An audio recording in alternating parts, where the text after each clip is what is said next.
But it says that the female's brain has a tendency to grow in a whole brain fashion. And that is, you learn to be collaborative learners at birth. And you really do learn how, but your brain is functioning in how do we get along. This is contrasted to the male brain. The male brain goes bimodally. It grows left brain and right brain, and that is, boys are going to be left brain oriented. They're going to compete. They're going to push and shove. They're going to play king of the mountain. They already know by the end of the first grade who the toughest boy is in the classroom. We're going to fight. There's nothing you can do about it. Now, you can make all kinds of rules and regulations which penalize me as a boy for being normal. You have to understand that. Now, how about our teachers at the elementary level? Aren't most of them female, if not almost all of them? And they're saying that there are actual physical changes in the brain that have to happen, physical chemical changes that they're beginning to be able to discern. And it goes right along with this brain sex concept, that female brains have a thicker, wider corpus callosum, which is the connecting body between the two sides of the brain. It works more efficiently and more effectively at a younger age than males. Human development. The stages of human development, including brain growth, and how this may explain children's behavior, is the focus of this segment.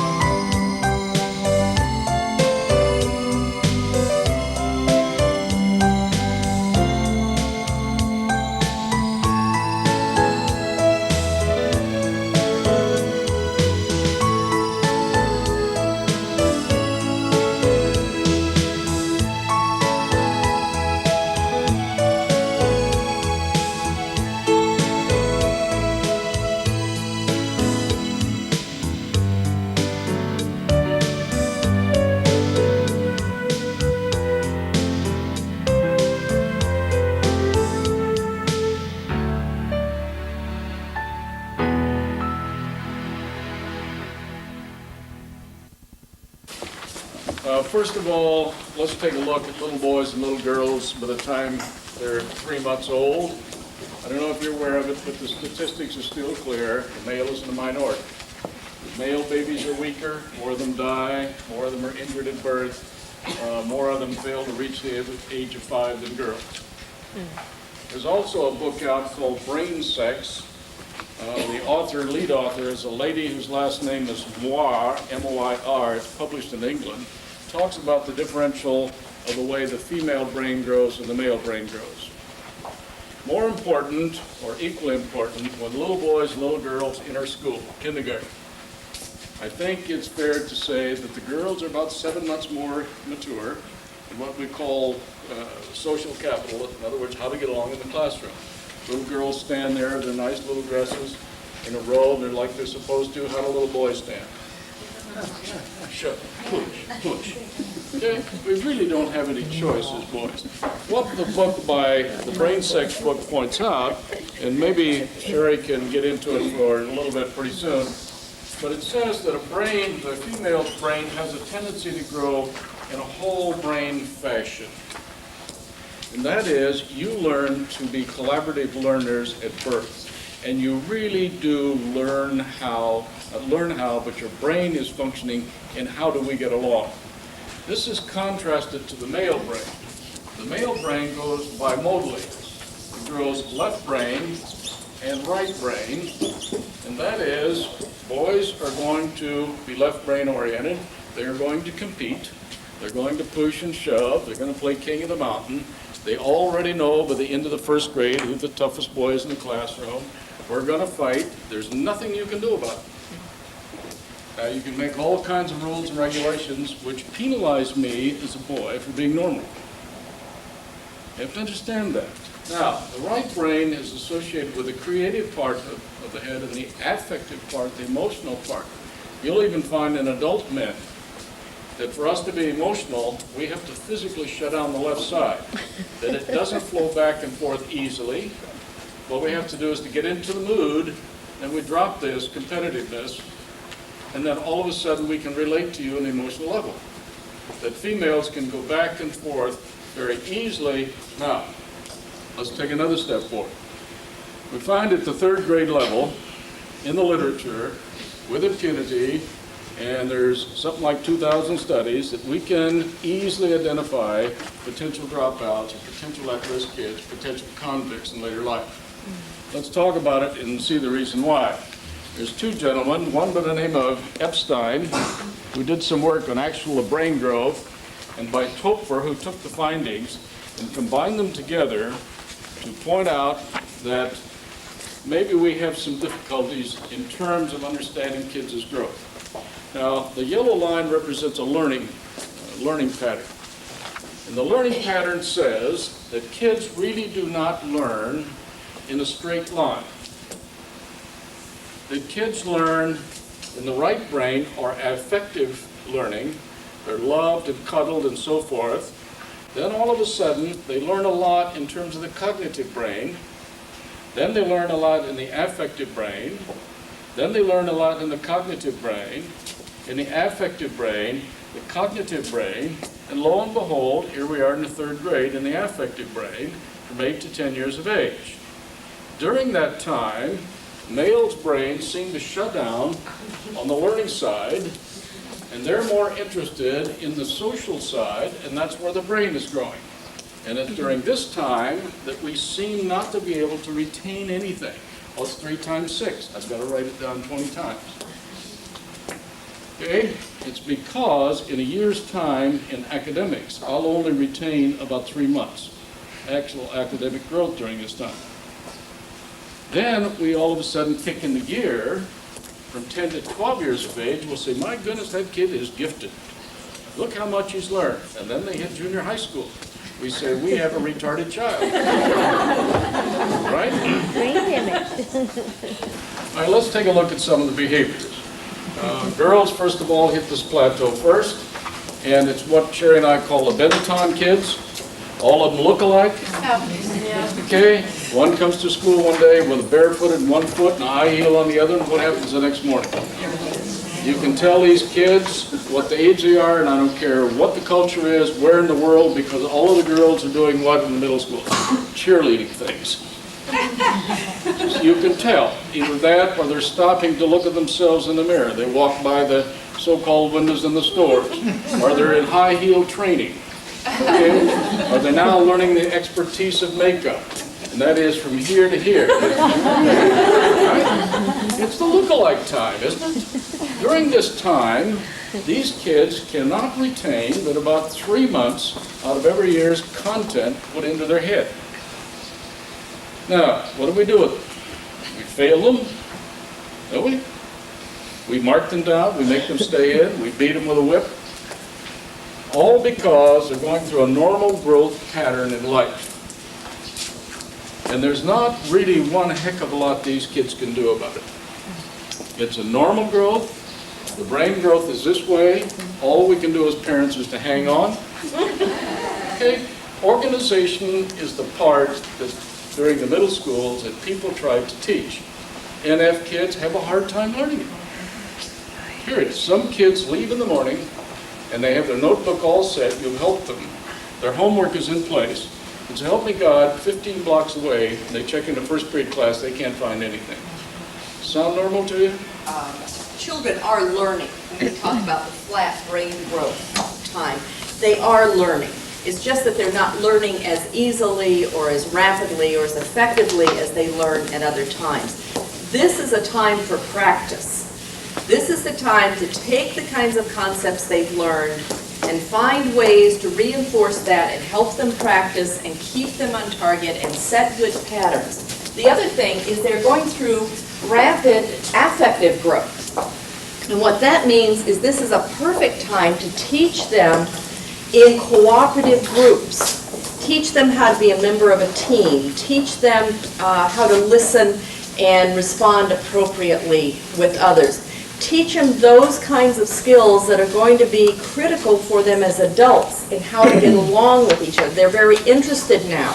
It's he said, she said, they said. You know, Betty said that Joe said that Sam said that Sue's a bitch. I mean, that's the in thing for the middle school kids, and then everybody's in a roar about it. This is the time to do that kind of teaching of social skills. How do you get along with others? How do you negotiate? How do you compromise? How do you work cooperatively with others? So that the content isn't as important as the process. Once they get that process down, then as they move on, the content comes to them much more easily. If you look at the chart, during kindergarten, it's a flat brain growth period. They have a tremendous growth spurt in the early years, up through 4, 5, and then they hit a period where it's affective growth. In kindergarten is where they learn to play with other kids, how to get along, how to share.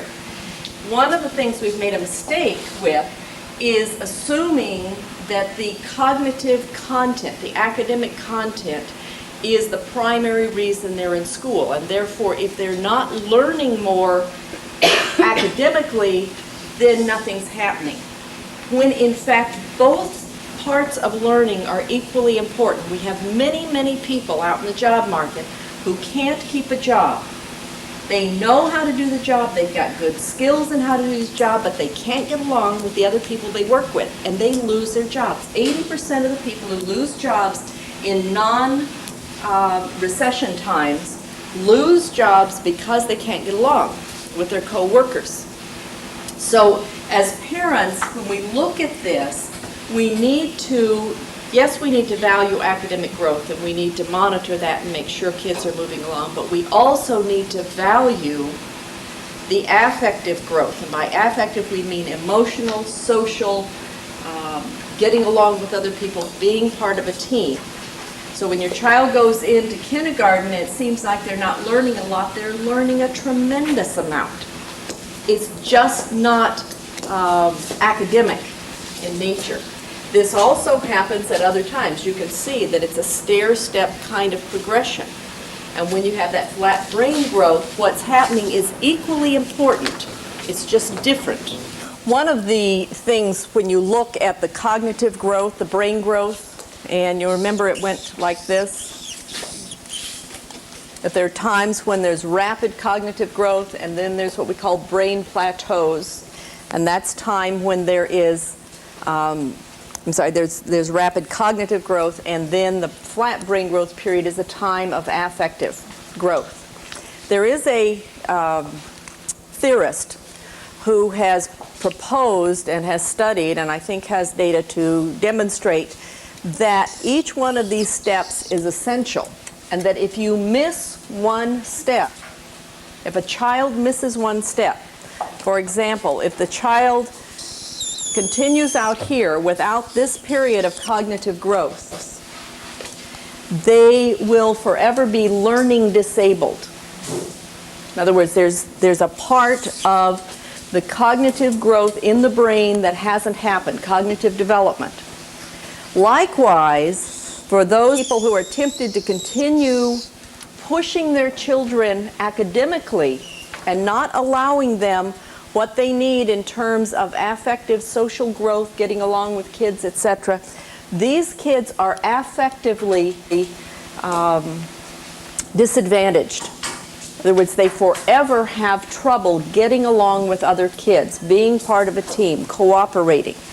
That period of growth actually is a physical thing that happens in the brain. Now, I recently went to a symposium at AERA, which is an organization that looks at educational research, and they're trying to come up with new ways to look at the brain and the way the brain develops. And they're saying that there are actual physical changes in the brain that have to happen, physical chemical changes that they're beginning to be able to discern. And it goes right along with this brain sex concept, that female brains have a thicker, wider corpus callosum, which is the the connecting body between the two sides of the brain. It works more efficiently and more effectively at a younger age than males. But that these patterns are in both male brains and female brains, that there's an actual physical, chemical kind of growth that happens, and that both are essential for the child to grow and mature. Usually they do it in spite of us. I mean, we can try and push them affectively or cognitively, and if they're not ready for it, they simply don't do it, and we call them oppositional. That's our educational term. It's an oppositional child. It means they're going to do whatever in the heck they're going to do when they're going to do it. The key is that those things have to happen, but they don't happen in precise, predictable ways. In other words, some children may start into a cognitive growth spurt at a different time, earlier or later. The pattern happens, but it doesn't happen at exactly 2 years, 3 months, or 4 years, 6 months, or whatever those say. That's an average. Okay. Now, we'd like to talk for just a minute about female development. We've been studying this recently in a very interesting way. A few years ago, a female developmental theorist came on the scene who began to look at little boys and little girls in terms of the way they grow. And one of the things that became glaringly apparent to us is that all of the developmental theorists have been males. Every one of them have been males until Carol Gilligan came along. And she said, you know, it's really interesting because the kinds of things we've seen in development don't happen in the same way with little girls. They happen quite differently. If you think about what Curly was talking about with young children, girls from the time they are little play together. They play cooperative kinds of games. They're very interested in whose friend is who, who's my friend, who's your friend, who gets along with who, etc., etc. Boys, by kindergarten or first grade, they know who's the fastest, who's the tallest, who's the strongest, who's the meanest, who's the thisest, who's the that. I mean, it's all competition. Girls couldn't care less who's the fastest. I mean, you ask the girl, who's the fastest in the class? Remember, who cares? Who's the biggest? Who cares? What they want to know is who has the most friends, who plays the best, who's got the best set of Barbie doll clothes or whatever that we can play with. It's all kind of a cooperative kind of thing. Now, as we look at females, and the reason I want to talk about it is there's some things happening in the world. The world is changing. It's changing in a very interesting way. We are changing from an incredibly competitive group of human beings worldwide to a much more cooperative group of human beings. We see it politically, we see it economically, we see it in a lot of different ways. We see it in the corporate world. And what we're finding is there is now a place in the world for the kind of cooperative skills that females develop from a very young age. Women generally move through those high school years and they want to get married. They want to have children. They want to have a family. They want to have a sense of belonging. They want to be part of a group, part of a family. When they reach their, quote, midlife, and they become a little bit more driven to succeed, driven to achieve, we find women going back to school in huge numbers, and as the result of getting further education, they're moving out into the corporate world, and they're moving up very rapidly. So developmentally, the world's changing. As we look at our population, you're finding many more women going into professions later in life, and you find men going into avocations.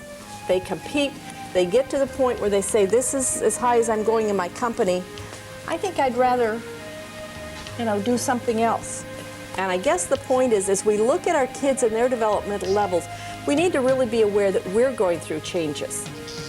We are not the old saw about, well, you get to be an adult and then you're an adult, and forever an adult. Not true. We each have our own developmental tasks that we're working on.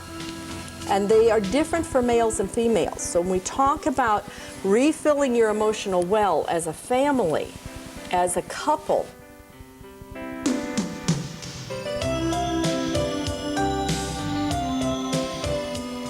We hope that viewing all or parts of this program, along with the use of the FAST booklet, will assist you to assist your children as we work cooperatively to prepare them for the 21st century.